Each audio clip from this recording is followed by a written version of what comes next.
रुको जरा सबर करो। দাদা আপনার মেয়ে আমাদের পছন্দ হয়ে গেছে, এবার লেনদেনের ব্যাপারটা করা যাক। আচ্ছা বলেন আপনার কি দাবি আছে তাহলে? একটা আইফোন প্রো ম্যাক্স দিলে খুব ভালো হতো।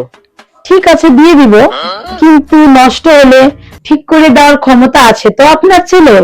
তাহলে একটা ভিভো ফোনই দিয়ে দেন। ঠিক আছে জামাই, তাহলে ভিভো ফোনই দিয়ে দিব। আচ্ছা মা, তুমি বাড়ির কারো চাপে পড়ে বিয়ে করছো না তো? না না, আমি আমার ইচ্ছেতেই বিয়ে করছি। আচ্ছা তাহলে তুমি কেন বিয়ে করতে চাচ্ছ?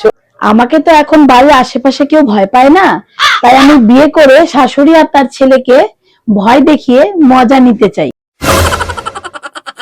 আচ্ছা মা, বিয়ের পরে যদি আমার সঙ্গে বা তোমার স্বামীর সঙ্গে যদি ক্যাচাল লাগে তাহলে তুমি কি করবা? না না, তেমন কিছু করব না, শুধু বাপের বাড়ির থেকে যা যা বিয়েতে দিয়েছে তার সুদ সমেত ডবল নিয়ে আসবো আর তোমাদেরকে জেলে বসিয়ে ভাত খাওয়াবো।